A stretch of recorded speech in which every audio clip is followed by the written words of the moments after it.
ಇವತ್ತು ನಿಮ್ಗೆ ಕಡಿಮೆ ಖರ್ಚಲ್ಲಿ ಡ್ರೈ ಫ್ರೂಟ್ ಲಡ್ಡು ಉಂಟಲ್ಲ ಅದನ್ನು ಮಾಡಿ ತೋರಿಸುವ. ಖರ್ಜೂರ ಬೇಕು, ಖರ್ಜೂರ ಉಂಟಲ್ಲ ಬೀಜ ತೆಗ್ದು ಅಂತ ನೋಡಿ ಇಲ್ಲಿ ಬೀಜ ಎಲ್ಲ ತೆಗ್ದಿದ್ದೇನೆ. ಮತ್ತೆ ನೀವು ತರುವಾಗ ಉಂಟಲ್ಲ ಬೀಜ ಇಲ್ಲ ಸಿಗ್ತದೆ ಅದನ್ನು ತರಬೇಡಿ, ಬೀಜ ಇದ್ದದೇ ತನ್ನಿ, ಅದನ್ನು ಬೀಜ ತೆಗ್ದ್ರೆ ಆಯ್ತು. ಈ ಬೀಜ ಬೇಡ, ಬೀಜವನ್ನು ತೆಗೆದು ಬಿಸಾಡುವ, ಅದನ್ನು ನಿಮ್ಗೆ ತೋರಿಸ್ಲೇಬೇಕಾಯ್ತು ಅಂತದ್ದು ನಾನು. ಇದರಲ್ಲಿ ಒಂದು ಅಂದಾಜು ಒಂದು 200 ಗ್ರಾಮ್ ಇರ್ಬೋದು, ತೂಕ ಮಾಡಲಿಲ್ಲ. ಇದು ಉರಿ ಕಡಲೆದ್ದು ಬೇಳೆ ನೋಡಿ, ಇದು ಪುಟಾಣಿ ಅಂತ ಹೇಳ್ತಾರಲ್ಲ ಅದು ಫ್ರೈ ಮಾಡಿದ್ದು. ಮತ್ತೆ ಇದು ನೆಲಗಡಲೆ ನೋಡಿ, ಶೇಂಗಾ, ಇದು ಫ್ರೈ ಮಾಡಿದ್ದಲ್ಲ, ಹಸಿ ತಂದ್ರೆ ಒಳ್ಳೇದು, ಕಡಿಮೆ ರೇಟಿಗೆ ಸಿಗ್ತದೆ. ನಾವು ಫ್ರೈ ಮಾಡಿದ್ದು ಅಂದ್ರೆ ಜಾಸ್ತಿ ರೇಟ್, ಅದಕ್ಕೆ ಬಗ್ಗೆ ನಾನು ಹಸಿ ತಂದದ್ದು. ಈ ಖರ್ಜೂರ ಸ್ವಲ್ಪ ನೀರು ಹಾಕದೆ ಗ್ರೈಂಡ್ ಮಾಡುವ, ಖರ್ಜೂರವನ್ನು ಈ ರೀತಿ ಗ್ರೈಂಡ್ ಮಾಡ್ಬೇಕು ನೋಡಿ. ಈ ಪುಟಾಣಿಯನ್ನು ಸ್ವಲ್ಪ ಹುರ್ಕೊಳ್ವಾ, ಅದು ಹುರ್ಕೊಂಡದೆ ಅದು ಸಾಫ್ಟ್ ಉಂಟು, ಅದಕ್ಕೆ ಸ್ವಲ್ಪ ಗೋಡಂಬಿ, ಇದರಲ್ಲಿ ನೋಡಿ ಪಿಸ್ತಾ, ಬಾದಾಮ್, ಮತ್ತೆ ಸ್ವಲ್ಪ ಗೋಡಂಬಿ ಇಟ್ಟು ಹಾಕುವ ಅಷ್ಟಿಗೆ. ಎಣ್ಣೆಂತ ಹಾಕೋದು ಬೇಡ, ಈಗ ಡ್ರೈ ರೋಸ್ಟ್ ಮಾಡಿದರೆ ಆಯ್ತು. ಇದು ಆಯ್ತು, ತೆಗಿಯುವ.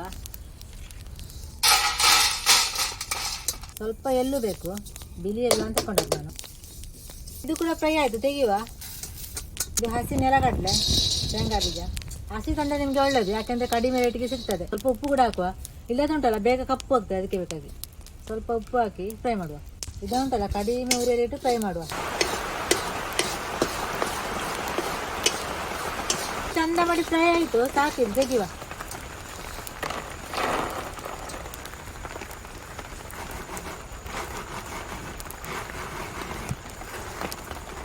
ಸಿಪ್ಪೆಲ್ಲ ಹೋಗ್ತದೆ ನೋಡಿ, ಈ ಟೊಮೆಟೊ ಎಲ್ಲ ಹೋಗ್ತದೆ. ಈ ಕಡಲೆಯನ್ನೆಲ್ಲ ಉಂಟಲ್ಲ ಸ್ವಲ್ಪ ಜಜ್ಜಬೇಕು ಇದ್ರಲ್ಲಿ, ಜಾಸ್ತಿ ಬೇಡ, ಸ್ವಲ್ಪ ಗೋಡಂಬಿಯನ್ನು ಸ್ವಲ್ಪ ಜಜ್ಜಿದ್ರೆ ಒಳ್ಳೆಯದು, ಸ್ವಲ್ಪ ಚಿಕ್ಕ ತುಂಡು ಆಗ್ತದೆ. ಮತ್ತು ಡ್ರೈ ಫ್ರೂಟ್ ಉಂಟಲ್ಲ ನಿಮಗೆ ಬೇರೆ ಬೇರೆ ಹಾಕ್ಬೋದು ನೋಡಿ, ಸ್ವಲ್ಪ ಜಜ್ಜಿದ್ದೇನೆ, ಜಾಸ್ತಿ ಇಲ್ಲ, ಸ್ವಲ್ಪ ಸ್ವಲ್ಪ. ಇದು ಗೋಡಂಬಿ ಎಲ್ಲ ತುಂಡು ಮಾಡಿದ್ದೇನೆ, ಬೇಕಿದ್ರೆ ಜಾಸ್ತಿ ಕೂಡ ಜಜ್ಬೋದು. ಸ್ವಲ್ಪ ತುಪ್ಪ ಹಾಕ, ಒಂದು 2 ಚಮಚದಷ್ಟು, ಜಾಸ್ತಿ ಬೇಡ. ಈ ಗ್ರೈಂಡ್ ಮಾಡಿದ ಖರ್ಜೂರನ ಹಾಕುವ ಇದಕ್ಕೆ. ಇದನಿಗೆ ಚಂದ ಮಾಡಿ ಫ್ರೈ ಮಾಡಬೇಕು. ಇದೊಂದು 5 ನಿಮಿಷ ಫ್ರೈ ಆದರೆ ಸಾಕು. ಅದಕ್ಕೆ ಇದು ಹಾಕುವ, ಡ್ರೈ ಫ್ರೂಟ್ಸ್ ಎಲ್ಲ ಹಾಕು. ಅದು ಸ್ವಲ್ಪ ಗಟ್ಟಿ ಇರ್ತದೆ, ಮತ್ತು ಕೈಯಲ್ಲಿ ಮಿಕ್ಸ್ ಮಾಡಬೇಕು. ಬೆಂಕಿ ಮಾತ್ರ ಜಾಸ್ತಿ ಇಟ್ಕೊಳ್ಳೋದು ಬೇಡ, ಬೆಂಕಿ ಇಲ್ಲ ನೋಡಿ, ಒಂದು ಸಾಕಿದೆ, ತೆಗಿಯುವ. ಈಗ ಇದು ಕೆಳಗೆ ಇಟ್ಟು ಚಂದ ಮಾಡಿ ಮಿಕ್ಸ್ ಮಾಡಬೇಕು. ಅಂದರೆ ಇದು ಸ್ವಲ್ಪ ಬಿಸಿ ಉಂಟು, ಮೆಲ್ಲ ಮಿಕ್ಸ್ ಮಾಡೋದು, ಅಷ್ಟು ಬೇಗ ಗಟ್ಟಿ ಆಗೋದಿಲ್ಲ. ತಣ್ಣಗಾದ ಮೇಲೆ ನಮಗೆ ಸರಿಯಾಗಿ ಮಾಡಲಿಕ್ಕೆ ಆಗ್ತದೆ ನೋಡಿ, ಈ ರೀತಿ ಗಟ್ಟಿ ಕೂಡ ಆಗ್ತದೆ. ನಿಮಗೆ ಚಿಕ್ಕ ಚಿಕ್ಕ ಉಂಡೆ ಕೂಡ ಮಾಡ್ಬೋದು ಇದರ ಬದಲು. ಇದು ಗಸಗಸೆ ಸ್ವಲ್ಪ ಫ್ರೈ ಮಾಡಿ ತಂದೇನೆ, ಸ್ವಲ್ಪ ಹೀಗೆ ಹಾಕುವ. ಈ ರೀತಿ ಮಾಡಿದರೆ ಆಯಿತು.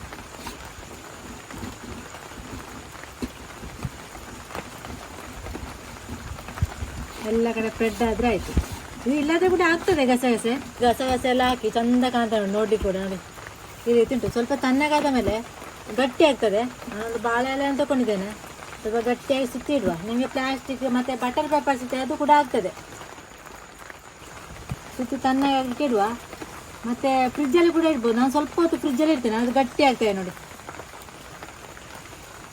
ಇದು ಮಾಡಿ ಫ್ರಿಜ್ಜಲ್ಲಿ ಇಟ್ಟು ಬಿಡೋದು. ಈ ರೀತಿ ಫ್ರಿಜ್ಜಲ್ಲಿ ಸುತ್ತಿ ಇಟ್ಟಿದ್ದೇನೆ. ಮತ್ತೆ ಉಂಟಲ್ಲ, ಇದು ಫ್ರಿಜ್ಜಲ್ಲಿ ಬೇಗ ಗಟ್ಟಿ ಆಗಲಿಕ್ಕೆ ನಾನು ಇಟ್ಟದ್ದು. ಫ್ರಿಜ್ಜಲ್ಲಿ ಇಡ್ಬೇಕಂದ್ರೆ ಇಲ್ಲ, ಬೇಗ ಗಟ್ಟಿ ಆಗಲಿಕ್ಕೆ ಬೇಕಾಗಿ ಇಟ್ಟರೆ ಆಯಿತು. ಈಗ ತುಂಡು ಮಾಡುವ, ನಮಗೆ ಯಾವ ಶೇಪ್ ಬೇಕೋ ಆ ಶೇಪ್. ನಾನು ಈ ಶೇಪನ್ನು ಕೂಡ ತುಂಡು ಮಾಡ್ತೇನೆ. ಗಟ್ಟಿ ಉಂಟು ನೋಡಿ, ಈಗ ಗಟ್ಟಿ ಆದದ್ದು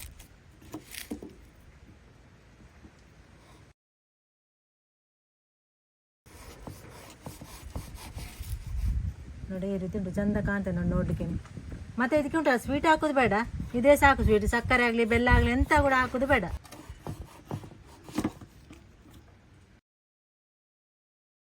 ಇದನ್ನುಂಟಲ್ಲ 1 ತಿಂಗಳು ಇಟ್ಟು ತಿನ್ಬೋದು, ಹಾಳಾಗೋದಿಲ್ಲ. ಒಂದು ಡಬ್ಬದಲ್ಲಿ ಹಾಕಿಟ್ರೆ ಫ್ರಿಜ್ಜಲ್ಲಿ ಇಡ್ಬೇಕಂತ ಇಲ್ಲ, ಹೊರಗೆ ಇಡ್ಬೋದು ನೋಡಿ. ಇದೇ ರೀತಿ ನೀವು ಸಹ ಟ್ರೈ ಮಾಡಿ, ಮಕ್ಕಳಿಗೆಲ್ಲ ಮಾಡಿ ಕೊಡ್ಬೋದು. ಇಟ್ಟರೆ ಎಂತ ಆಗೋದಿಲ್ಲ.